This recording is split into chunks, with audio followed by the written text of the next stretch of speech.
Welcome to the Life You Love podcast. We're your hosts, Grace Lemire and Erin Convertini. This podcast is for the dreamers and the doers. For the women who want to create a life they genuinely love waking up to. We believe that life's short, so let's build one we love.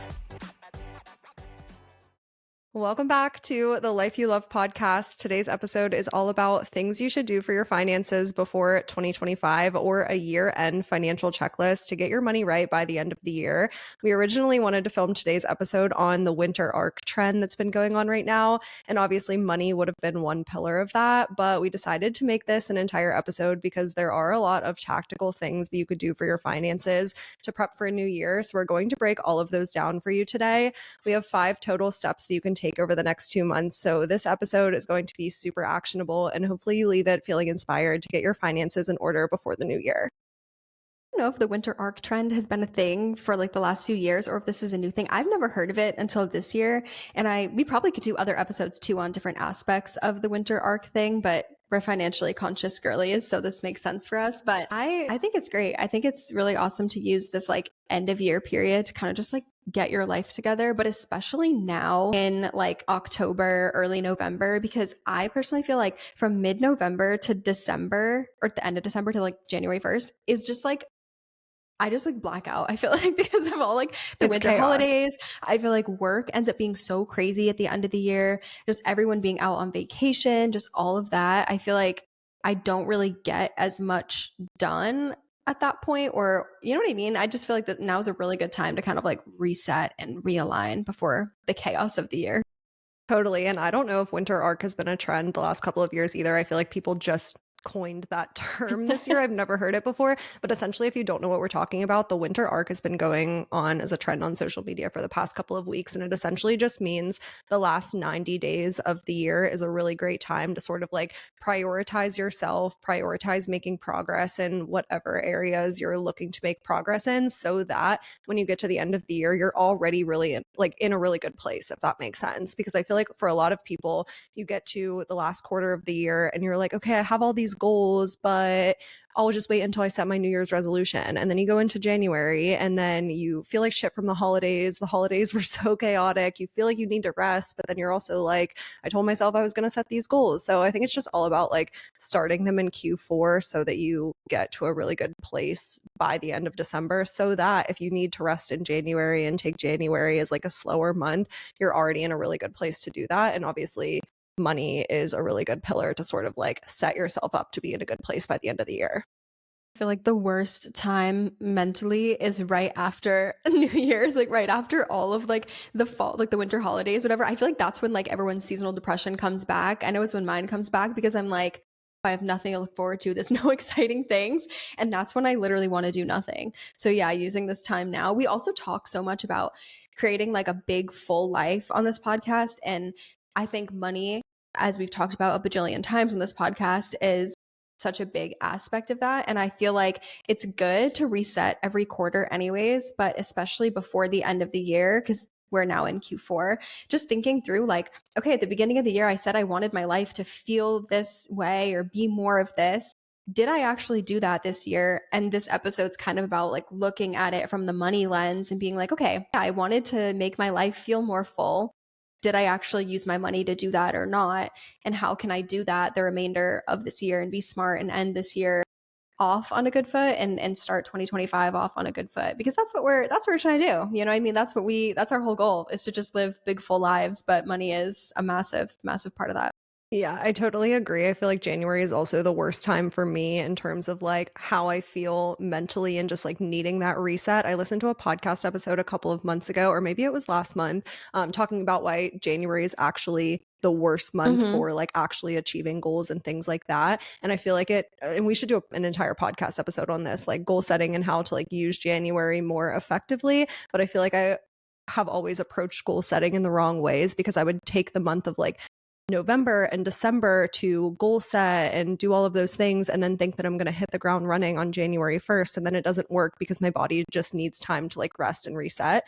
Whereas the podcast was talking about how November and December, and objectively October as well, those are really good times to like take action on the goals that you set last year. And then January is a good time to rest, reset, and just start thinking through what you want for yourself in the upcoming year. So that's like kind of a good way to frame it. But again, like I said, we have 5 steps that we're going to be talking about in this episode on how to just kind of like get your finances to be in a really good place by the end of 2024 so that you go into 2025 feeling like really empowered with your money and feeling like, yeah, I know how to manage my money. My money's in a good place. I know exactly what's going on with my money. I know what all of my accounts look like so that in 2025 you can be ready to make a lot of financial progress. So with that, we can get started with our first step in these 5 steps. We labeled this one reviewing your 2023 expenses. And this is like all about sort of like the expense side of your budget. And it's about like doing a pulse check on where you're at for 2024 in terms of how much money did you make versus how much money did you spend? Where has your money been going this year? Is your money going to a place that's in alignment with your values and the budget that you set and the financial progress that you were trying to make this year and all of that? I know we both track our spending in spreadsheets just because we're like spreadsheet girlies, but I know a lot of people are budget template. That's the same thing, girl. Budget app people. But also, I mean, I feel like a lot of you who listen might already be tracking your spending in some way. But just like going through your spending and just literally looking at it line by line. If you're tracking your spending already, you probably have a good idea. But just going back and reviewing it and being like, yeah, how much money did I bring in? Where did everything go? What are some of my top spending categories? And if you don't have like a budget template or anything that you're using, a lot of credit card and I think some like bank apps have little budgeting features inside them where it will kind of categorize your spending. So you can kind of look at it. I think Chase does, where it will show you like, okay, 50% went to like this, like shopping, 30% went to dining, whatever, just to kind of give you an idea of where everything went. But one thing I like to do on the topic of like, does it align with my values or did that spend make me feel good? Because that's what I try to go back to is like the feeling. Did I feel good about that spending? Did that like enhance my life in some way? And of course, there are expenses that you just have to pay that don't enhance your life in any way. But I go through my spending when I'm scrolling through my spending and I'm like, I pay attention to like how they make me feel. And I'm like, did that expense give me like if I saw it and I'm like, I know we're just gonna pretend that one didn't happen. Those are the expenses I try to pay close attention to because usually those are ones that maybe didn't align with my values or I spent more than I would have liked. And that's usually a sign that I need to change something up when it comes to that type of expense. Yeah, and if you're listening to this being like, okay, I have not been using a budget spreadsheet or a budget app for the first 10 months of this year, and like, do I just have to wait until next year and try again next year? You definitely don't. I think that this is sort of like a unique instance where you can like retroactively look at everything. And yes, this like can definitely be time consuming, but I think it's a really good exercise to do if you want to spend a couple of hours with your money and really get up to date on where your money has been going for the past 10 months. Because in a further step, we'll talk about like sort of how to manage your money for the last couple of months of the year. But this is a really good place to start. You can download some type of budgeting app, or like you said, bank apps, credit card apps have a lot of these features. I know I personally have the SoFi app, which is a checking and savings account, and they have a budget feature within their app. So I can link all of my accounts, not even just my SoFi account, but I can link all of my accounts and then get a really comprehensive overview of where I've been spending my money. So you can do that, get all of your data for the past 10 months. And then, like Grace said, start going through all of the transactions, because I think that's what's tricky about budgeting apps is you look at all the numbers and it might not make inherent sense. Like some of the transactions might be categorized wrong, or you might not understand exactly what each of the categories mean and things like that. So I don't think it's enough to just download a budgeting app and look at the overall value and be like, okay, I spent X amount last month. Definitely take some time to go through all of those transactions and see what's been going on and kind of take a look at each of your transactions. And then I would literally start, you can do it even on a piece of paper, like start writing it out. Okay, in January, I spent X amount on whatever category you want to focus on. If you want to start by only focusing on 2 or 3 categories that might be a problem area in your budget, like shopping or food and drinks or things like that, just start listing them out so that you can, the idea is just to spend some time with your money and like get an idea and a very clear picture of where your money has been going.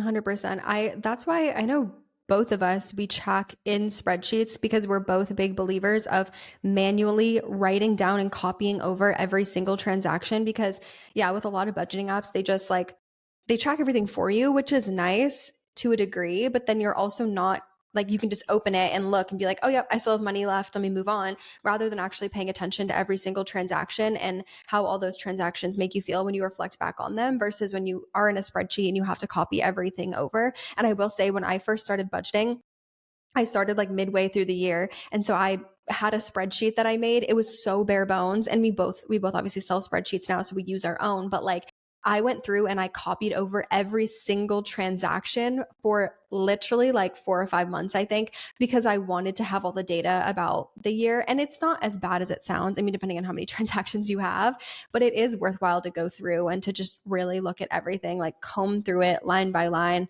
Or even just like, if you don't want to copy it over into a spreadsheet, just like, yeah, writing them down, skimming through, looking at what's there, and also understanding the why behind some of those expenses. Like, oh, I had this really big expense, like, and that threw off my budget. Like, why? What was that? Okay, I moved and I had to pay this unexpectedly, or something broke in my house and I had to take care of that, or whatever it might be. Or I spent a lot on dining, but like the why was that like I was traveling a lot and I just wanted to enjoy it. Or, I treated my partner to a meal or my mom to a meal or whatever it is. Understanding the why behind them to really figure out, like, was it as an expense that you stand by, or an expense that you're like, yeah, maybe not. Maybe let's not do that one again. Yeah, I'm glad you brought that up because I didn't want to suggest that because it sounds absolutely insane, but I have definitely gone through the process of like for months and months Hmm. tracking all of my expenses, and there are ways to make that like not as scary. Like for example, you can download the CSV file of your credit card statement and Yeah. like add it into Excel and like sum it and then just add like the total into the budget spreadsheet or whatever for that category. So there are ways to make it like not as overwhelming as that because that could be like a couple hours worth of a process. But what I like about that is, again, it forces you to spend a lot of time with your money, really comb through the transactions. But then also in both of the spreadsheets that we have and like a ton of other budget spreadsheets as well, there will be some type of like year in review or annual tab. So you can really easily go to a tab and be like, okay, so far this year, for the first 10 months of this year, here is how much money I made and here is how much money I spent. And what is the difference? Hopefully, you've made more than you spent, but it can also be really insightful to be like, okay, I haven't really made much financial progress so far this year. And it's because there's no spread between my income and expenses. It just like Hmm. really kind of allows you to get honest with yourself about that. And then you also brought up the big sort of like one-off expenses that could have potentially thrown off your budget in 2024. And I feel like that's going to be important for one of our further steps when we start talking about like, okay, now that we're creating a plan for 2025, how can we plan for those big one-off expenses so that next year when we're doing this process, it's not going to throw off our budget because we plan for it.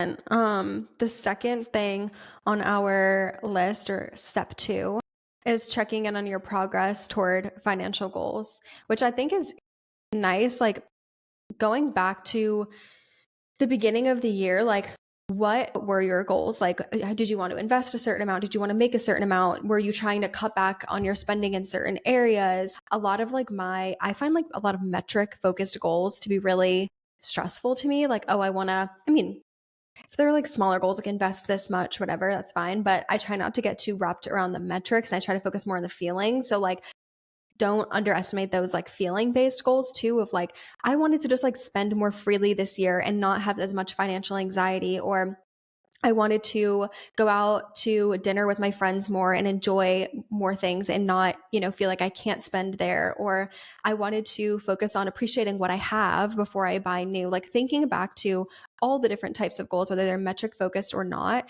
and thinking about, did I actually live that out this year?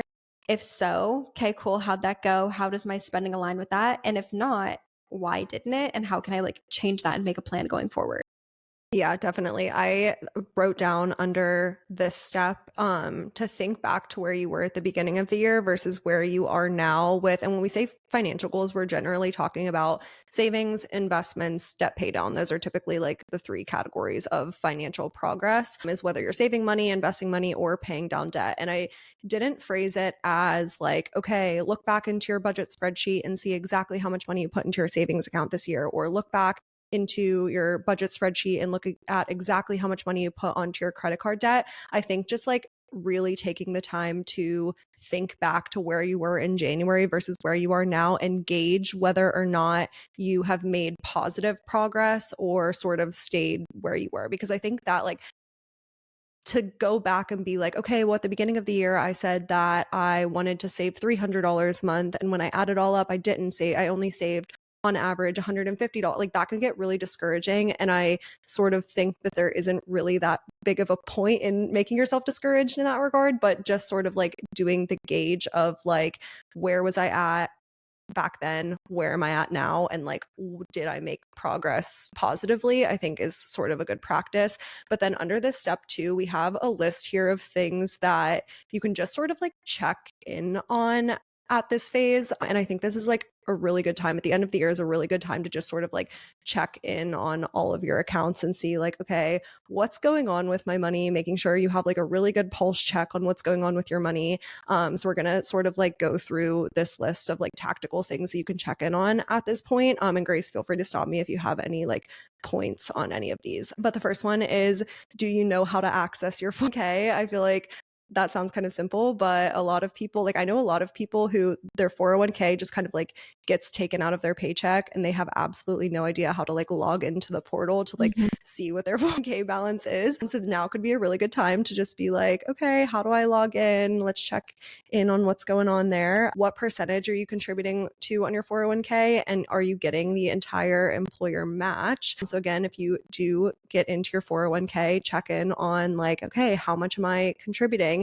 Do I want to potentially increase that in 2025? Is my employer matching? Am I losing money on the table because I'm not getting the entire employer match? The third one is, the money in your investment accounts actually invested, or is it sitting in cash? So once you get into your 401k, check in on what your money is being invested into. A lot of 401ks will automatically invest your money into something, which is great. But I think it's really good for everyone to at least like know what their money is being invested into. Or if you have another investment account, if you have opened a Roth IRA or something like that, log into your Roth IRA and make sure the money's not just sitting there in cash. Make sure you actually place an investment. On the debt side, did the interest rate on your debt change? So if you have a variable interest rate, you might not even know that some of your debt could have a variable interest rate. So just looking at all of your debt and being like, what's the rate? Did my rate go from 3% to 6 or 7%? And do I need to change my debt pay down strategy because of that? Are you still comfortable with the amount in your emergency fund? So checking in on your savings to see if the amount still is around that 3 to 6 months worth of expense mark. Did your expenses go up and now you need more in your emergency fund? Did you change jobs? Something like that. The next one is, what's the rate that you're earning on your emergency fund? And this is a good time to see if your money is sitting in a high yield savings account. If your money is sitting there earning like 0.01%, then it's not in a high yield savings account. So that's something to consider. And then the last one, what are your credit card debt balances, if applicable? So what cards are you still spending on? The cards that you're not spending on, are you carrying a balance? I'm just kind of like, again, getting a pulse check on what your overall account balances look like so that you can create a plan for 2025. One thing too, we kind of talked about this with the goals like side of things, but I feel like this goes into this aspect too with the checklist. Is one thing I like to do is look at the savings goals that I had for the year and just like check in on my progress on those. But being like, do I need to adjust? For example, I'm saving for a new car right now because I wasn't sure if my car was going to die. I have like a specific amount that I set aside every month to save for that. Okay, am I still on track with that? Do I still think I'm going to get a car in XYZ timeframe that I initially identified? Is the rate that I'm saving at getting me there? What things like can I do to kind of, which we'll talk about a little bit like in the next few steps too, but like, yeah, what other things am I saving for? For example, I am starting to think about, okay, buying a house will be on my horizon in the next few years. I'm not in a rush, but in the next few years, okay, what do I need to do? Okay, I'm going to add another bucket into my Ally high yield savings account so that I can start saving there and get that set up. Just like looking at those types of things. I also think too, I mean, you could do this at any point in the year, but it's good to think about when you're looking back through your expenses, what big things happened and how you can prepare for them, which we'll talk about in a second too. But in thinking about the high yield savings account stuff, This happens a lot at the end of the year because with the winter holidays, people tend to spend a lot on like Christmas gifts, for example, and they tend to be like, oh, shoot, now I have to, it's like November, and they're like, oh my God, how am I going to pay for Christmas gifts next year or next month? Thinking about some of those things too. Okay, how can I set up a system in my high yield savings account that is going to like automate that process or help with that process so that I'm saving throughout the year and making sure that I'm staying on track to my goals depending on what those are. So I like to just give my whole savings account a bit of an audit and see what's going on Yeah. before the year wraps up.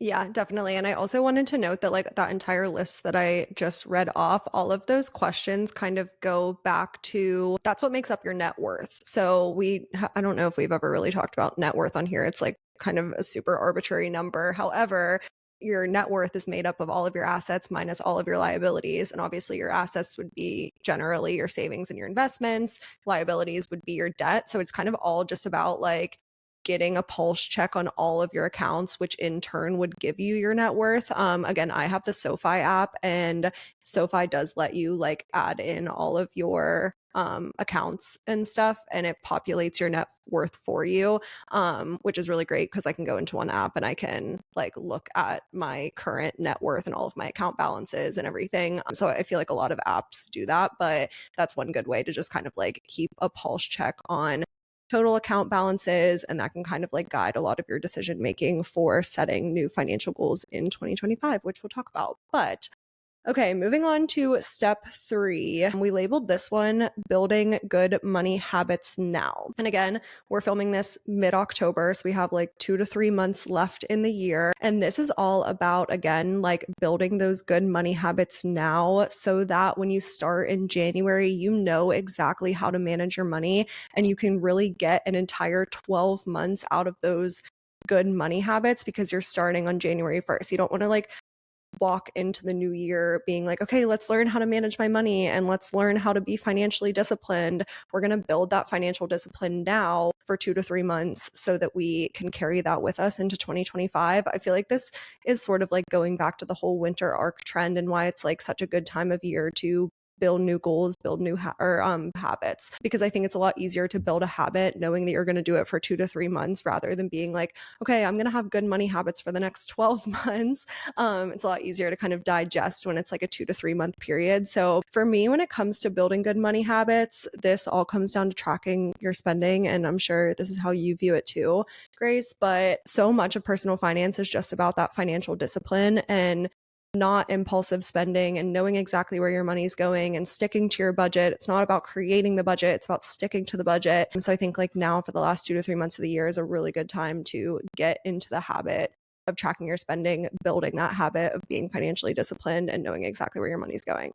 Yeah, two things on this. One, literally my doctor today, we were talking about like stress management and about just like maintaining your health. And she was like, it's like brushing your teeth. She was like, you brush your teeth every day, morning and night, because you know that if you don't do it, your teeth are going to rot out of your head and you don't want that to happen. And she was like, are there days where you're just like, oh my God, I'm so exhausted. I just want to go to bed and I don't want to brush my teeth? Yes. Like, of course there are. But she was like, that's going to happen with literally everything. She's like, but you do it. You literally do it every day, twice a day, and you have for however long. And she was like, you have to treat like other things like brushing your teeth. Something about the way she said that, I was just like, well, because I was talking about how I don't want to like meditate. I was like, oh, I don't want to sit there and meditate. And she was like, you brush your teeth every day, don't you? And I was like, yeah. But just like, I don't know, it's a good way to think about it because people always ask like someone actually DM'd me the other day and they were like, how do I get myself back on track to track my spending? Because I just am struggling to make it a habit. And I was like, you just have to show up. You have to like force yourself to do it a little bit and eventually it will get easier. But also, someone commented on one of my videos the other day and they gave me this quote and I thought it was so good. And it basically was just that, like, I don't know if this is the exact quote or where it comes from, but it says, you don't rise to the level of your desires, you fall to the level of your systems. So, like, if you want to have good money habits, that's great and all, but like you need to have systems in place that actually allow you to get there. Or if you have big goals with your money, you need to have good systems in place. And that's going to be your habits and like how disciplined you are with showing up. And when it comes to actually making certain things like tracking your spending a habit, find something to stack it with. Like it's just You can read Atomic Habits. It's a really good book. Habit stacking is the key to like following through. So just find something that you do already that's part of your routine, and then like tack on tracking your spending with that. So whether that's like, okay, when I sit down to eat breakfast in the morning on Mondays, I'm going to track my spending and I'm just going to do it while I am, while I'm doing that. Or for me, sometimes when I don't feel like tracking my spending, when I'm watching The Bachelor, I'll like track it during commercial breaks or something because I want something to do during commercial breaks anyways. And I'm on Mondays, I am locked in on The Bachelor. I will be there. So like I know it's something that's in my schedule. And it makes it easy when you tack it on with something else that you already do. Yeah, definitely. You mentioned like the aspect of just showing up, and like that's 90% of the battle. And like the thing about tracking your spending is, like we said in step one, you can retroactively track your spending. You can go back and open a blank Excel spreadsheet or open so and so's budget template and track your spending for the last 10 months. And like, yes, there's value in knowing that information, but there is exponentially more value in doing it in real time. I know Grace and I both do it once a week. And the benefit of doing it in real time is that it guides your money decisions in real time. Like when I track my spending on a Monday morning and then go through the week making my money decisions, consciously knowing how much money I spent last week and where I'm at with my budget, I'm a lot better at not impulsively spending and not running to Target and spending $150 just because I'm bored and want to run to Target, because I have those numbers in my head and it's my budget is so much more top of mind when I'm doing it in real time. So I think building the habit of doing it very often is a really good practice, and that's like a good habit to start building over the last couple of months. I know for me, when I first got started, I literally tracked my spending like every single day. Like I always had my spreadsheet pulled up on my computer and I was on my computer every single day for work. So I just entered the information in there, and just like having that spreadsheet always open, like it was so top of mind for me. So when I was making those money decisions every single day, because at the end of the day, you, as good as you are with your money depends on how you spend money, and you're spending money every single day. So the more top of mind it can be, I think the better, especially when you're getting started. 100%. I have nothing to add. That was perfectly put. Do you want to move to number 4? Yes, let's go Okay. to number 4. Number 4 is to set new financial goals for 2025. I mean, your goals are going to depend on like who you are and what you're doing and all of that. But I think one of the most important things that you should look at is like, do you have a fully funded emergency fund?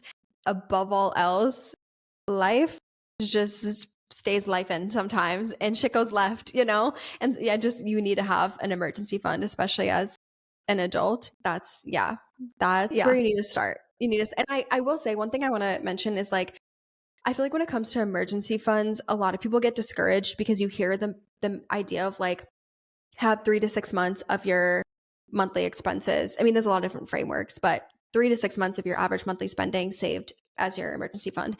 And I think a lot of people get discouraged because they're like, I didn't have enough money to cover, or like I had to drain my savings to cover an expense. How the heck am I supposed to like save in 3 to 6 months of my monthly expenses when I'm living check to check, or I don't really have a lot of wiggle room in my budget?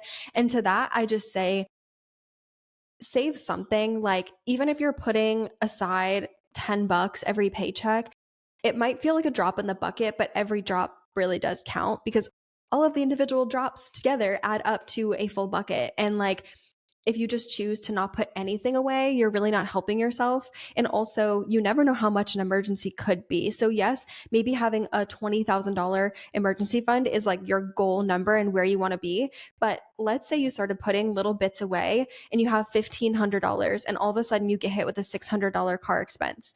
You have the money now to cover that from your emergency fund, versus if in another scenario you were like, screw it, I'm not going to set aside anything.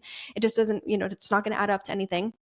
You have nothing in your emergency fund, and then you get hit with that $600 car expense. Now you're like, shoot, I wish I had just put aside that little bit here and there. And I will also say, we talk a lot about how like it's not always your spending that's the problem. Like, increasing your income is sometimes what will be more helpful and will move the needle. So if you really want to have that emergency fund, maybe you decide to pick up a side hustle for the next like 6 months. I know one summer I literally Instacarted like every single day. It was actually kind of crazy. And I ended up making like $10,000 in that summer. And I mean, Instacart it was like COVID. So Instacart, you're making a lot of money, but I'm sure there are other side hustles that you could do where you could make a substantial amount like that, commit to it for like 3, 4, 5 months, and you might have your entire emergency fund saved.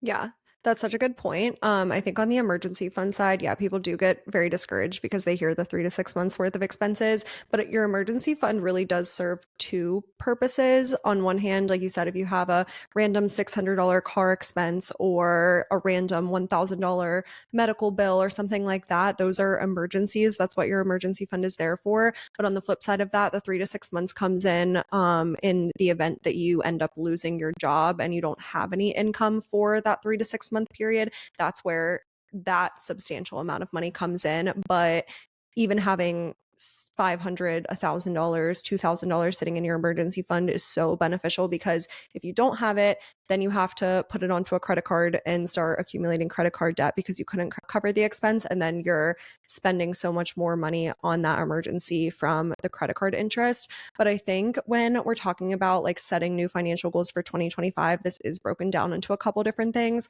Obviously, the savings portion is what we're talking about with the emergency fund, and your savings goals can look like building up your emergency fund, but it can also look like what we were talking about in step 2 with those big sort of like one-off expenses that you found out threw off your budget in 2024. Now is a really good time to look at those big one-off expenses and say, okay, how can I create savings goals for 2025 to plan for those? So now is a really good time to get honest with yourself about like, what do I really want to do in 2025 and how can I make that happen with the savings portion in my budget? So I know for me, and I know you do the same, Grace, we leverage what are called sinking funds. And essentially, you're just setting a little bit of money aside every single month for things that you want to do in 2025 or in the pretty short term. So, for example, travel. Do you want to take a trip in mid 2025, end of 2025? How much is that trip going to cost? And then divide it by the number of months that you have until that trip happens and start saving for that in a sinking fund. Or, like you mentioned, the holidays. So, if you haven't started saving for Christmas presents this year and you're getting a little stressed out about that, remember that so that when you're setting those savings goals for 2025, you can start planning ahead accordingly and saying, okay, every month I'm going to set aside $25, $50 even so that when Christmas comes up, I have money to buy gifts for my family or anything like that. I have money to buy food for the holiday party that I'm hosting or something like that. You're just sort of like mapping out all of those larger one-off expenses that could impact your budget and you are being proactive about it.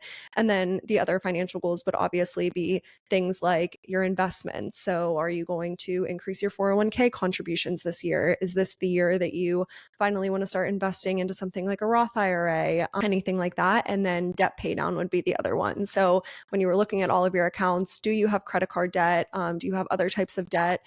Do you want to prioritize those and how are you going to do it? And then, like Grace just said, the income portion of your budget, I think, is a really good place to sort of like reflect on at the end of the year for the upcoming year. Do you want to increase your income this year? And what is going to be your plan to do that? I think this is like super underlooked, but do you want to increase your active income, get a raise, get a new full-time job?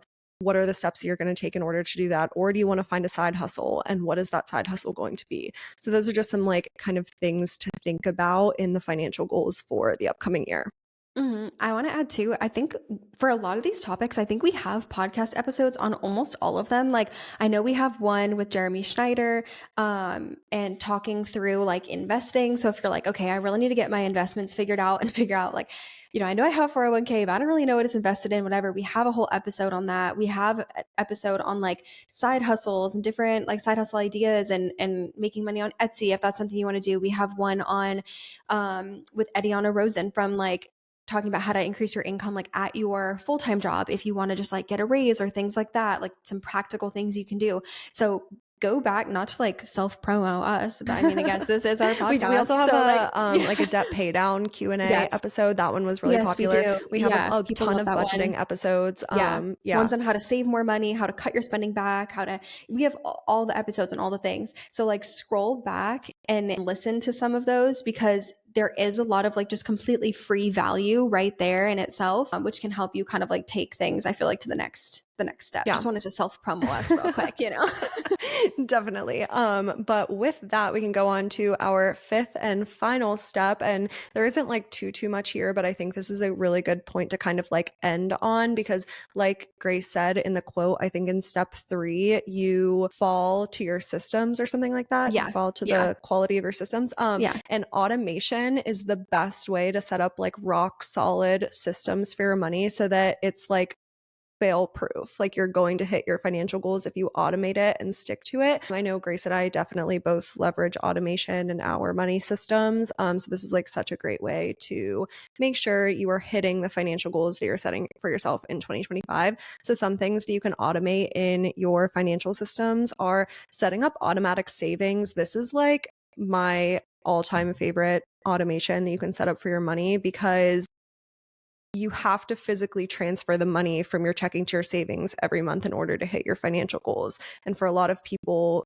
you just don't do it. Like you don't think, especially if you're not checking in with your money on a regular basis, you're just not physically going in there and clicking, okay, yes, I want to move $100 from my checking to my savings account this month.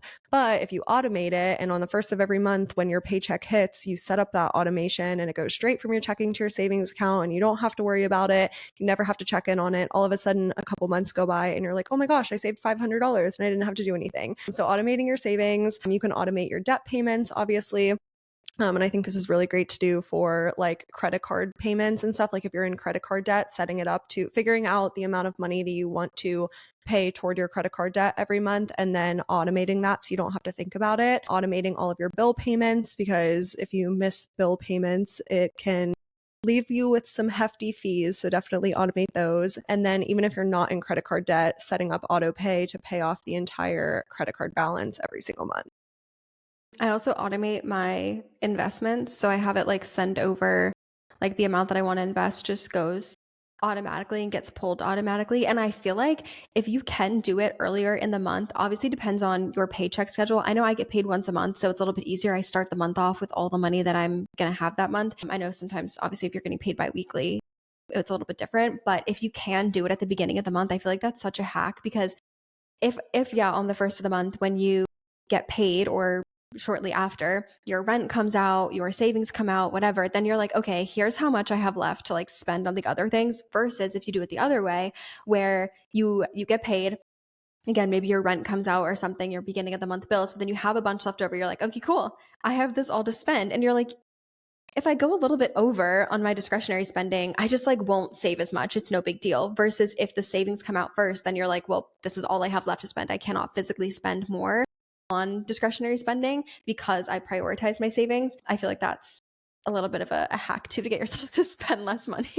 Yeah, definitely. And I feel like people also listen to this and they say, well, I don't want to automate it because what happens if I do go over my spending and then the automatic credit card payment hits and I don't have enough money in my checking account and it's just like this one gigantic mess. I personally keep a decent buffer in my checking Same. account. I call it like a checking fund or something. I've heard that term a lot, but essentially you just keep about like 1 month's worth of expenses in your checking account as a buffer so that you can leverage all of these automations without worrying that any of the payments are going to make your checking account balance go below zero. But I think the flip side of this is especially if you're spending, like especially if you're putting your everyday spending on credit cards, like let's say you're not in credit card debt, you just use a credit card for your everyday spending and then you pay off the balance in full.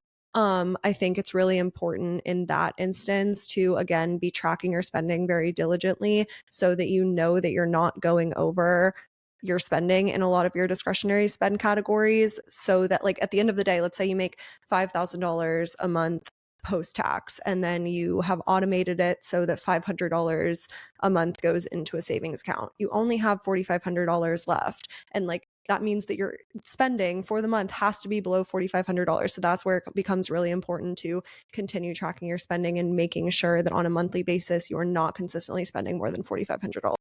Percent. Yeah, I agree. I do the same thing with the like checking fund. I have like 1 month of my expenses extra sitting in there just because I do everything. Like a lot of it is automated and I'm like, I don't want to risk like overdrafting, or not that I would, but you know what I mean? It's just Yeah. like it gives me more Yep. peace of mind to have a buffer in there just so that, and I think some people also are like, no, don't have anything extra sitting in your checking. Put it in your high yield savings account because you're not going to earn any interest. I'm sorry. My like peace of mind is Yep. worth more. The like 5%, 4.5% that I'm going to earn on the extra like 7 grand that I have as a buffer in there, my peace of mind is worth more than that. Like Mhm. I would rather just have, because I do like, yeah, 1 month of my expenses or 1 month of my pay. So I just have an extra chunk of that on top of the money that I'm working with to Mhm. spend that month. And it just, yeah, the peace of mind is genuinely really worth it. And the few $100s that I might not earn because it's not sitting in high yield savings account, again, my peace of mind is worth more than a couple $100. Yeah, no, definitely. And that is the last of our steps for tactical things that you can do by the end of 2024 to prepare for 2025. And hopefully this episode was super action packed for you so that you can like leave this episode again just feeling like really empowered to spend some time with your money for 2024, but then create a rock solid plan for 2025. If you're leaving this episode having a lot more questions on like tactically how to do this or any like money related questions, if you leave them in Spotify and if we get enough questions related to the things we talked about in this episode, we can definitely do a follow-up sort of like money Q&A episode before the end of the year if that would help you guys as well, because I know like the end of the year is a lot of people's favorite time to like make a lot of financial progress or like make changes to the way they manage their money or anything like that. So we can totally do sort of more of like a money Q&A style video if we get enough questions about it from this episode. But with that, I think that brings us to the end of today's episode of the Life You Love podcast. Leave us questions in Spotify or you can DM us on Instagram as well at the Life You Love podcast. But thank you for tuning into the episode and until next week.